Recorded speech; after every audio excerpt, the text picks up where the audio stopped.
Namaste, Jai Shiva.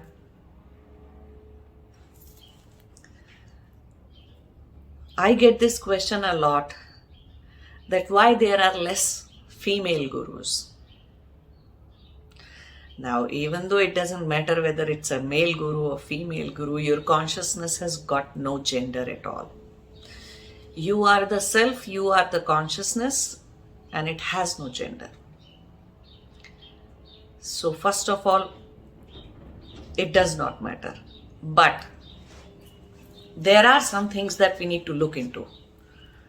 And if you haven't watched the last Monday's video about center of consciousness, then you must go and watch it before you watch this video. Because today, if the center of your consciousness is not your intellect, then it's going to be very hard to understand what I'm going to explain. And only when you listen to it through your intellect, you will realize how serious the problem is actually, and how staggering the data is. The data about the fact that female labor participation rate is just bad. And today, if we talk about the world, then in Europe, in the last 10 years, it has come to 55% to now 66%. Okay, so there is improvement in it. If you talk about America, then it's around 56%. For a country like America, female labor participation rate, where females are not just studying but actually going out, contributing to the economy, contributing to the society, doing some work where they are able to generate some income.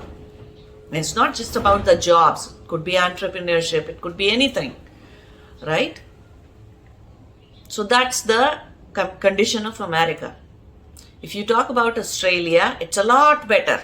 In Australia, it's 72% female labor rate participation. And even since I have come to Australia from America, in my team, if I talk about, I still work in IT. So in my IT team, out of 30, in a team of 30 people, we have around 25, 26 females for various age groups, ranging from anywhere between 25 years to 55 or 60 years. So you see, all age group females are participating in the workforce.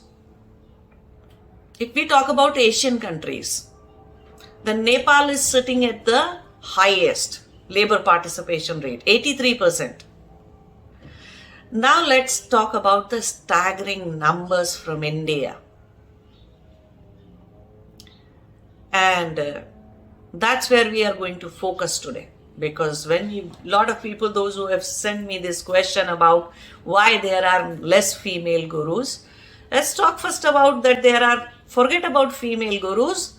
There are not many female teachers and doctors and scientists and lawyers or anything at all in this new times, in this new age and times, in this decade that has started. In 1990s, the labor participation rate for females in India was around 40-45%. And that was the time when even the conditions to work were not very suitable. Actually, the life was hard. Not many policies in support of female working were there in place. Not many opportunities were there for females to even go for higher studies and do something. the work, the family size was so much. People had, 4 kids, 5 kids and all that. Still, despite all the odd conditions, the female participation rate was, in the labor force, it was 40-45%. Now, according to the latest data from Ministry of Statistics, in 2021, last year, just 7 months ago, it has come down to 16%. But if you look at the universities or the colleges, you will see a lot of females have gone through so many higher studies. But then, more than half of them, if we compare it to the rate in 1990s, more than half of them have chosen not to work. Why? That's the question to ask. Why? There's more income in the family now because the salaries, the income level from the entrepreneurship or the salaries from the jobs for men has increased a lot. And even for the working woman, it has increased. So you cannot say there is a lot of disparity there. No. So it has increased. So when more income has started coming into the house, a lot of females, despite their higher education and degrees, have chosen to sit at home. Some of them have chosen it for themselves. Nobody has stopped them from doing anything. And yet a lot of males have stopped them. Husbands have stopped their wives, saying that, why do you want to go for work? Because I'm already earning so much. So you just be my trophy wife. Take care of the kids, take care of parents, take care of the family, be a homemaker. Now, I'm not saying there is anything wrong with being a homemaker. But then, why so much complaint? All around India, so many parents complain to me saying what has happened to the new generation of kids. This is the worst generation of kids according to them. So if so many females, more than half the percentage of females still, despite their higher degrees, have chosen to sit at home and do nothing other than paying attention to the kids, paying attention to the families, still family dramas, family stuff has gone south. Relationships have not improved. Kids were not raised by improving their sanskaras, their chitta vrittis, and their consciousness level has not been increased. Nothing was done to raise kids consciously. And how can you? If the center of your consciousness becomes the emotional plane, is the emotional plane or your physical body, forget about doing anything in life. The center of your consciousness should be your intellect. And that happens when intellect is challenged every time. And that happens when you go outside the house and work. You are only able to retain your consciousness when you are doing something outside for the world, for the society. It's not about what money you bring to the house, or that money is needed or not needed. It's about you having the brain, you having the intellect, the intelligence to do and go for higher studies. So you stand a very high chance to actually contribute back to the country where you are living, to the society where you are living, to the world at large. Improved economic conditions require female workforce participation. And in what way have you contributed?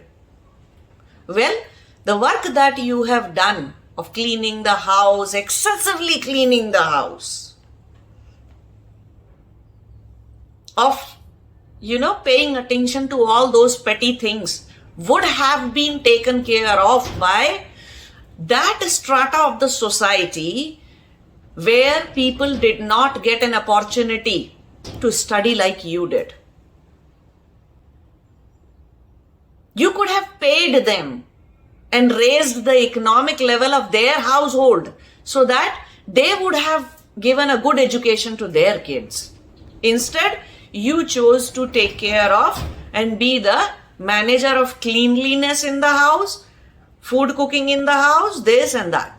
And it's not that those who were like us, who ended up working nationally or internationally, did not do all these things. Only the women living in India have the luxury of having some service or some maid service in their house. We did not get that. Yet we worked.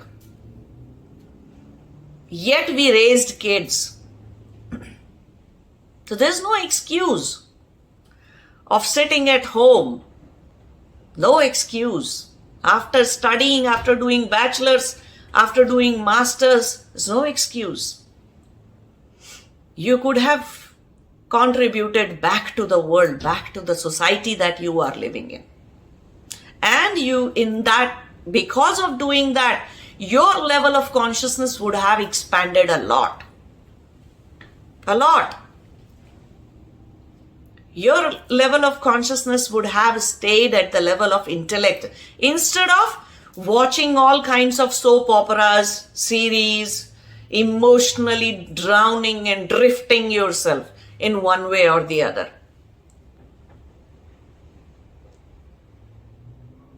I grew up in a household where both my parents were working. Both of them were doctors. And like any other husband and wife, at times they would fight too. They would have an argument too at home. But none of them said, "Oh, I am not in a mood to operate on patients or treat the patients today." No. They were not private doctors, so we didn't have a lot of money, but we had enough. They were both government doctors. No matter how much they would argue or do anything. In other words, I'm trying to say emotions are not the center of your life.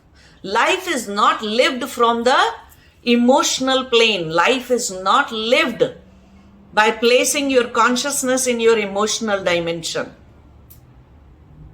I created one video on my Hindi channel about how emotions are nothing but the distorted net result of your psychological patterns. That's what emotions are at best. They're good. They will drown you. You will drift. And you will jeopardize your intellect. So there's no point in calling yourself an emotional being. That means you have lost your consciousness. That is what we call as loss of consciousness. Because the natural original seat of your consciousness is your intellect, is your power of discernment. So I grew up in that kind of an household where my mother was working. Later on, other than working, she picked up social work. So she did a lot of social work as well. And before that, before my mother's generation, I belonged to a family where my grandmother, my father's mom, was actually 1919 she was born. And in late 1930s, she was a freedom fighter in India. She went to jail as a freedom fighter. And she was decoding the messages that Britishers, the colonizers, were writing So she was decoding them, and then she realized she needs to learn English in the best possible way. So in early 40s, she was MA English, Masters in English she did. Then she thought, okay, just doing Masters in English is not enough, so she did Masters in Political Science. Imagine that time where nobody was worried about women studying. At that time, she did Masters. And then while country was, India became an independent country. After that, she started working. She worked in many places, schools. And while I knew her, she was the principal and in the Scindia College, Gwalior. That's where she retired from. So she lived a long life after that, and she was 92. So when she died, and she lived a fulfilled life. And my grandfather was working too. He was an RTO officer in British era. So we lived in that kind of an household where women were doing something, not just to earn money, but using their brain, using their consciousness, using their intellect to do something about the society, in the world, giving back to the society, giving back to the world that they were living in, changing the society. Only later on, when I started studying computers and IT, I realized, encryption, decryption. Then I realized, my grandmother was doing it in the 1940s. So you see, exactly similar was the condition of my maternal grandmother. We lost our grandfather, my mom's father. We lost him very young. So my grandmother did everything to raise the children. And imagine the number of children they had. My grandmother, the retired principal from Scindia College, she had 9 children. 6 of them lived all the way to the adult life. And all of them are doctor, engineer, teachers, and so much. And then on my maternal side, it's the same thing. My grandmother worked hard to raise 5 kids. She also had 6 kids. 5 kids lived all the way to their adult life, and they all are highly educated, and they all worked for the society. They all did something except 1 or 2.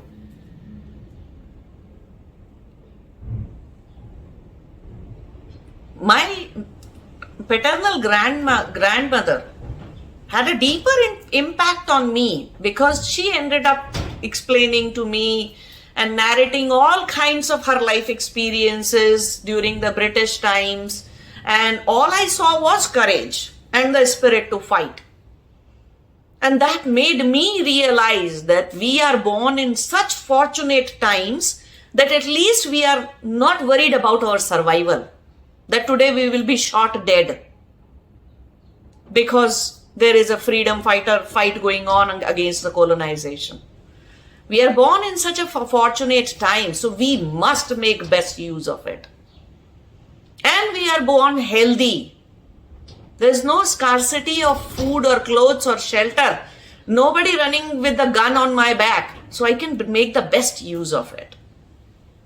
And I ended up realizing how important it is in the family for a woman to work, because only then she can raise kids with consciousness, because then her consciousness stays in place the way it should be. Only then the sanskaras can be improved. And it's not that my parents were doctors, so they didn't give me enough time. They did. Me and my father used to talk about all kinds of autobiographies that we both used to read Vedas and Upanishads and everything. We used to have long life discussions. Same thing I am doing with my son. Having life discussions with them that raises their level of consciousness, and they do not end up living from their psychological patterns. And I had enough time to have fun. It's not that Life became all work and no play. And it's not that I got divorced in 4 or 5 years of my marriage. No. 14 long years I was married. So I have seen enough of mother-in-laws and in-laws and handling families and this and that and learning 6-7 languages, going for a second master's after my computer application master. I did an MBA as well. Then I did 24 different certifications and stuff. Because I was living from intellect. Neither in the emotional dimension nor from my body. I didn't waste time. So I had time to have fun. Other than doing my job, 9 to 5 job, I was also a very idea person. So I ended up having my own IT companies and selling the ideas and, working on the side from what came from within me and then walking my spiritual journey as well. So we have spent a lot of good time. Lot of useful time, lot of fulfilling life. Nothing will give you fulfillment if you keep on staying home and just, kids need your attention and your stuff only till the time they are 11 or 12 at max these days. Once they start becoming a teenager, they want you to have life of your own, something of your own. They do not need you so much. So many parents complain to me about what has happened to today's generation and the kids. Well, mothers have stayed home. Now we are going to talk about another very serious and very painful issue here. And I'll tell you why I'm talking about all these things. See, the rate of suicide in India for homemaker females, not the working class, the homemaker females ranges between the age of 25 and 35. And that rate is very high, seriously high. Just go to the website of Ministry of Statistics in India to read all this data, educate yourself.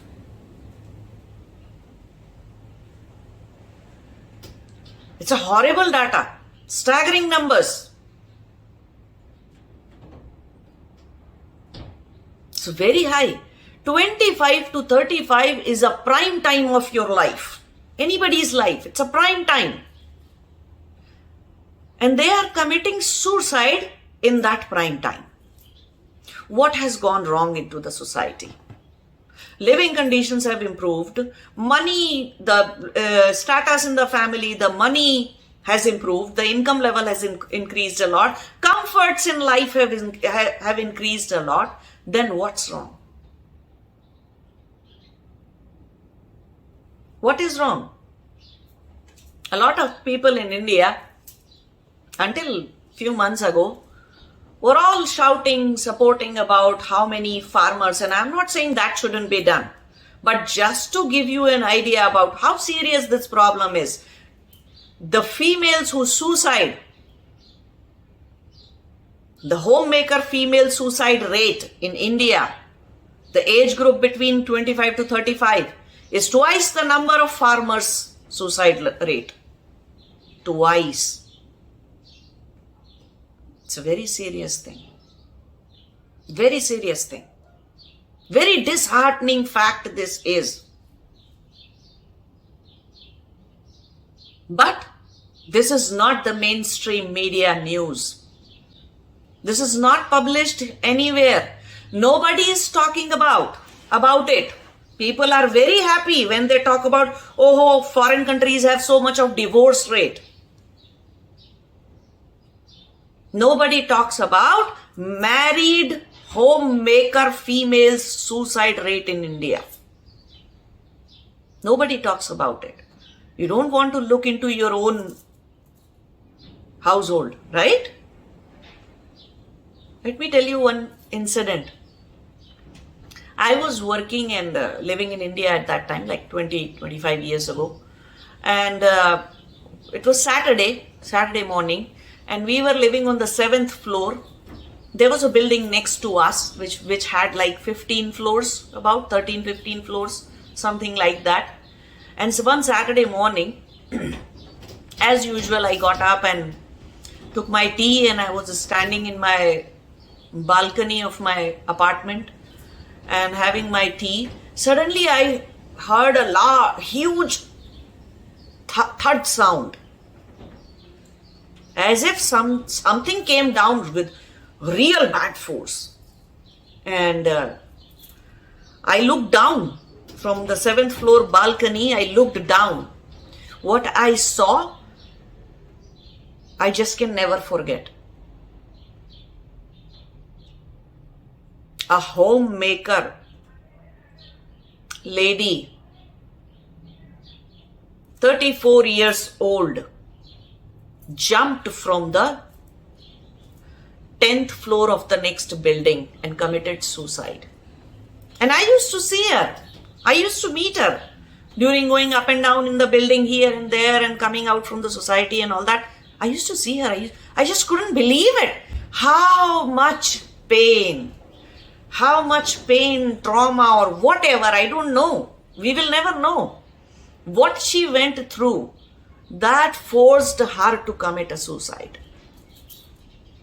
And she had I don't remember, but she had a 14-year-old or 13-year-old, something like that, of a kid. And I don't know whether he was a boy or a girl, but there was a kid in the house. For next 1.5 years till the time I lived there, I saw what pain that child went through. And regardless of the fact that whether there was some involvement into the trauma or pain of that female, if there was any role of her husband or not, regardless of that fact, whether he played any role or not, he was blamed. And then later on, other than this incident, this was the only suicide incident that I myself ever has witnessed. But other than that, I have met recently in last 10 years, I have met so many adults, even at the age of 40s and 50s, if their mother have committed suicide, they are still living in the trauma. And they all, in one way or the other, one thing is common. They all blame their fathers. Why a mother is supposed to be this is assumed by the child, by the kid, that father is the first person she would talk to if she needs help, or if she's not well emotionally, psychologically or physically, then father is her partner, right? Husband is the partner.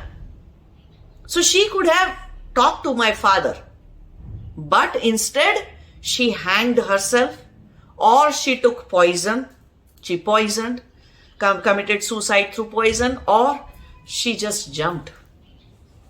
I cannot even count that many adults I have met in last 10 years.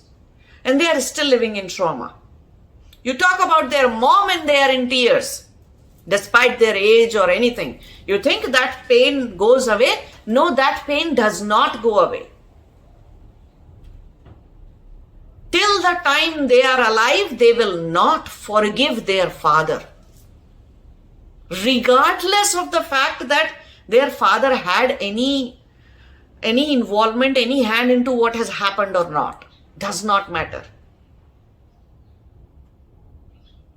So this is the psychological impact of being highly educated yet not working, yet not doing something significant with your life, something that gives you fulfillment in life, So I really urge all the female, I really request you to, if you are educated, then just go and do something. You talk about not having enough female gurus, think that, also understand, also realize there are not enough female doctors, there are not enough female teachers, there are not enough female scientists, there are not enough female lawyers, there are not enough female judges, there is not enough female in the world doing and contributing to the world and the society at large. On the name of family, on the name of children, on the name of comforts. Some get addicted to the comfort that is there.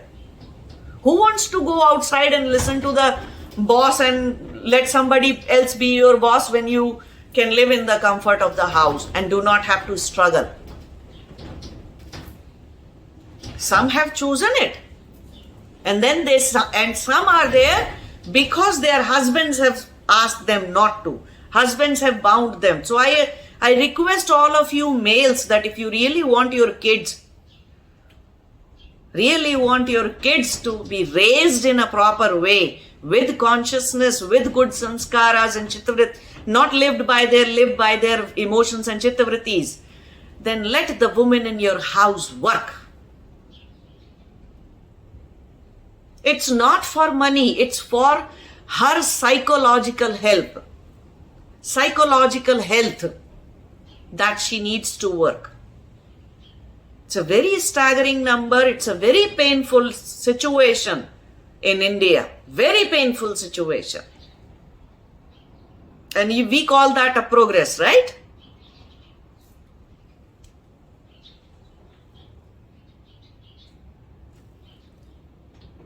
Some females, and I know a lot of people are not going to watch my videos after watching this video.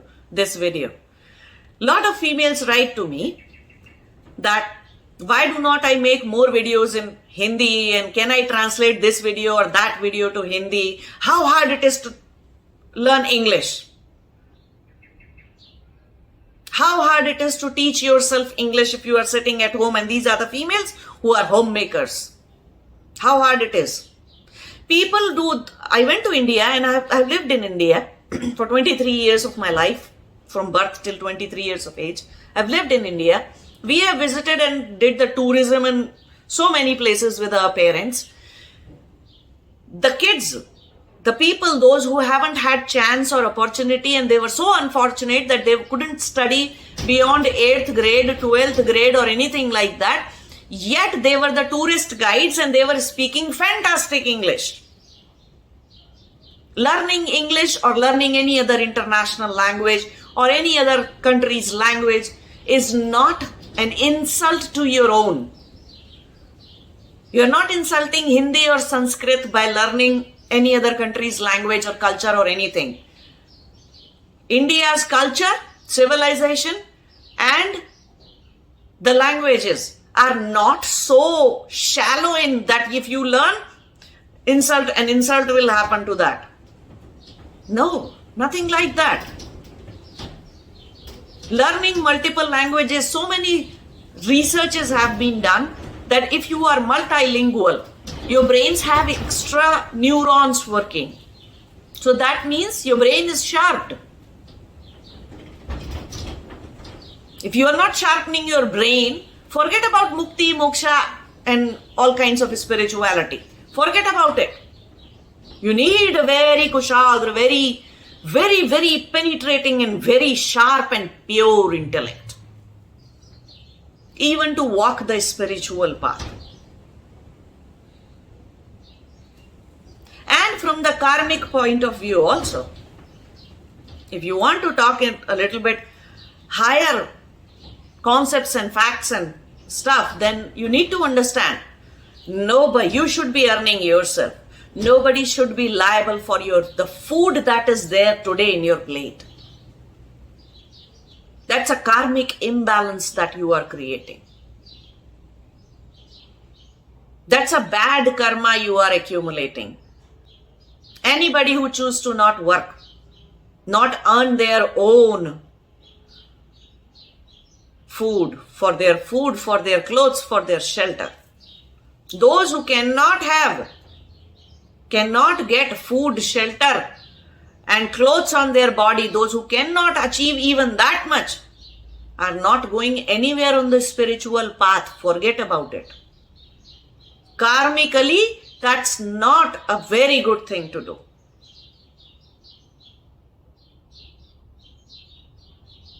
Nobody should be responsible.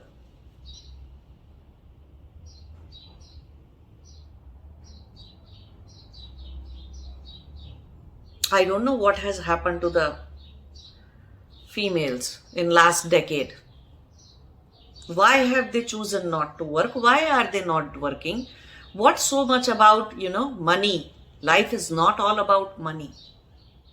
Life is about living, being a good, useful human being. Be a useful human being for the society, for your own children, for your own family, for your country, for your city, for internationally, for the entire humanity. Live a purposeful, useful and fulfilling life. It's necessary, it's mandatory for your own psychological health.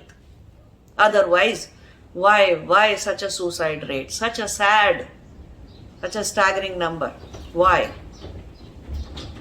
What has happened to the psychology then?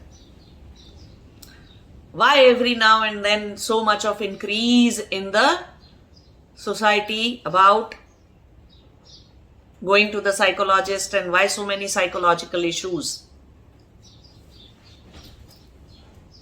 What good has come by not letting the female of your house work?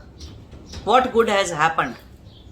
Nothing. She has turned into a completely emotional human being. She has started living from the emotional plane.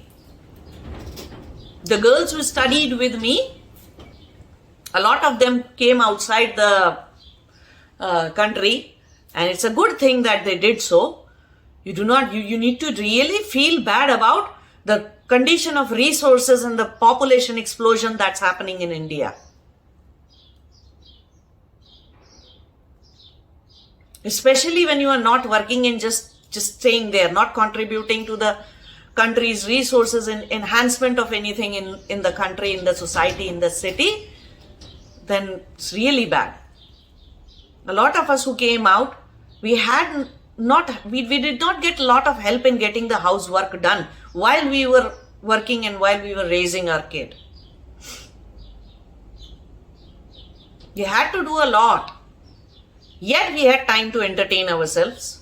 Yes, my idea of entertaining myself was not by losing my consciousness in any way, but I had other means. I went to all kinds of mountains, forests, so I had fun too. It's not that it was just all work and no play at all. No, I didn't live a life like that.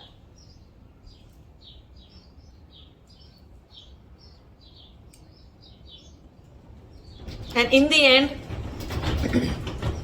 I would like to say that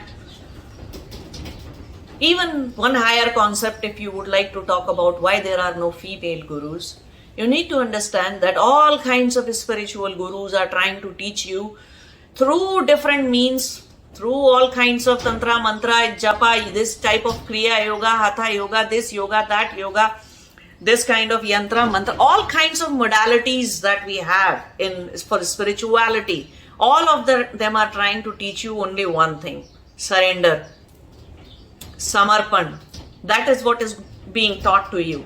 Now this is exactly same like how we will say that, we are teaching you swimming only to drown in the end, so that you can know what is drowning.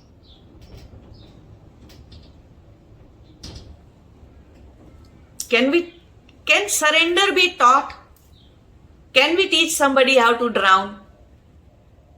Can love be taught? Can bhakti, devotion be taught?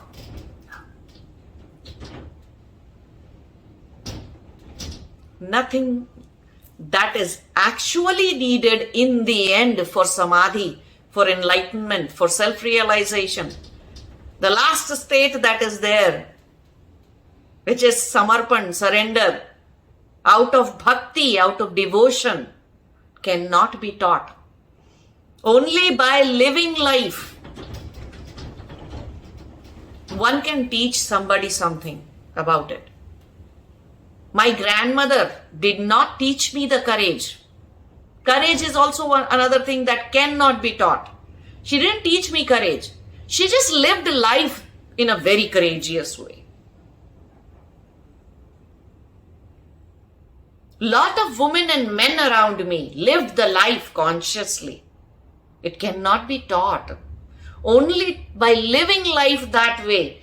Your life, entire life is an example for somebody. Could be a teaching for somebody. But there is no step-by-step technique or a modality through which we can teach you all these things. There is no diagram or visio diagram or, process diagram that can be drawn to teach courage or to teach love or to teach bhakti or to teach surrender. No. All the gurus are trying only one thing. How to tire you, How to make you so damn tired that one day you surrender. The day you surrender, you will be enlightened. But you surrender in bits and pieces. Never your surrender is complete. You surrender your ego a little bit here and there, little bit here and there.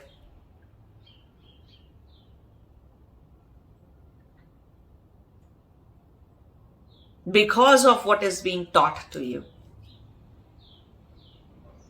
This is what gurus are trying to do. Do we really need gurus? Yes. For what? To help you drown, to help you surrender. To help you be in bhakti. Be in devotion. And how will we do that? How do we do that? By giving your egos this kind of modality, that kind of practice, to break your ego. Practices to break your ego, break your hardened psychological patterns, and to help you remove your sanskaras. But in order to be a guru, you need a lot more than that. In order to be able to give relevant examples that exist in the society, you need to learn yourself. You need to learn about various cultures around the world. You need to know few languages, international and national languages, in order to be able to understand the cultural context that is there. That was the reason for creation of chittavritti or the sanskara in somebody, when people come from different countries and cultures. You have to expand your horizon in every possible way before you become a guru, in order to become a guru. So what are my fellow females doing? How are you expanding your horizons? And who says that by walking the spiritual journey, you become limited in your intellect, limited in your power, limited in your intelligence, and limited in your consciousness? So you cannot play on the worldly side just because, so much bhakti has happened, so much gyan has happened, so much this or that has happened spiritually to me, so I became a very limited person on the worldly side. No. Play in the world as much as you want to. Play consciously. Do not involve in everything. Do not entangle yourself. If you stay conscious while playing in the world, your involvement will be complete and your entanglement will not happen to you. Because by walking the spiritual journey, by living consciously, you are increasing your intellect manifold. You are increasing the number of neurons that are active in your brain. Why use just 7% of your brain? Use the entire remaining 93% too. Who is stopping you? Who said you cannot be a doctor and be a spiritual spiritual seeker and cannot be a spiritual guru? You can be. You can be a scientist and be a spiritual guru. You can be an IT professional and a spiritual guru. But you can only become a guru when you know the worldly people and you know where they come from, what they need, and what can be taught to them. You have to visit that same ditch in order to bring the people out of it. But you limit yourself. You think, I am walking in my spiritual journey and I am doing this. I just want to sit alone. I just want to seclude myself. I do not want to work. Corporate life is like this. No, just stop making all kinds of nonsense excuses on the name of spirituality.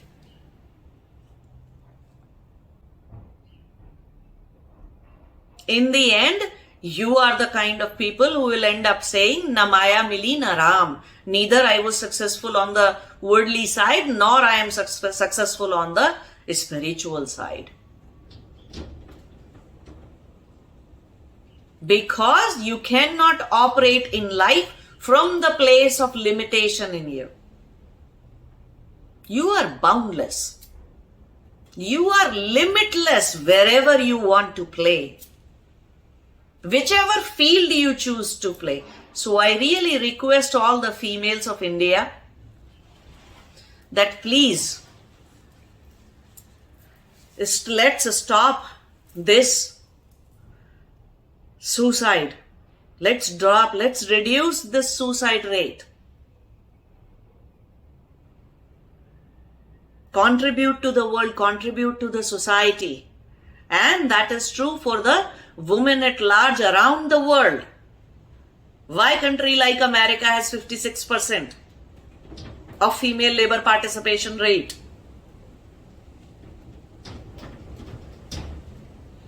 Why Europe has just rising now from 55 to 66%? Why?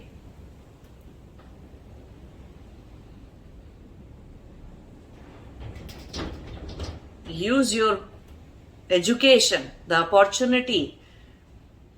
If you were fortunate enough to get good education, put that to use to change the world, to change the society, to contribute back to the country, to the city. Then we will have a lot of female gurus around the world. Not just in India, everywhere, around the world. You'll have a lot of female gurus. Females need to stand up and expand their horizon. And all the males, those who are listening and watching to this video, you need to help them. You need to allow them. You need to let them go and work. Why? Only then they will become better mother, better daughter-in-laws, better wives. Otherwise, if you keep them as your trophy wives, sooner or later, they'll be done in so many ways. Mentally, emotionally, physically, they'll be done. They'll be absent from your life, from your kids' life, from your parents' life, from your family's life at large. So think about it seriously. It's a deeper issue. It's a very big issue. It's not just about not having enough female gurus in the world. It's about not having enough females in every area, every field in the world. Namaste. Jai Shiva.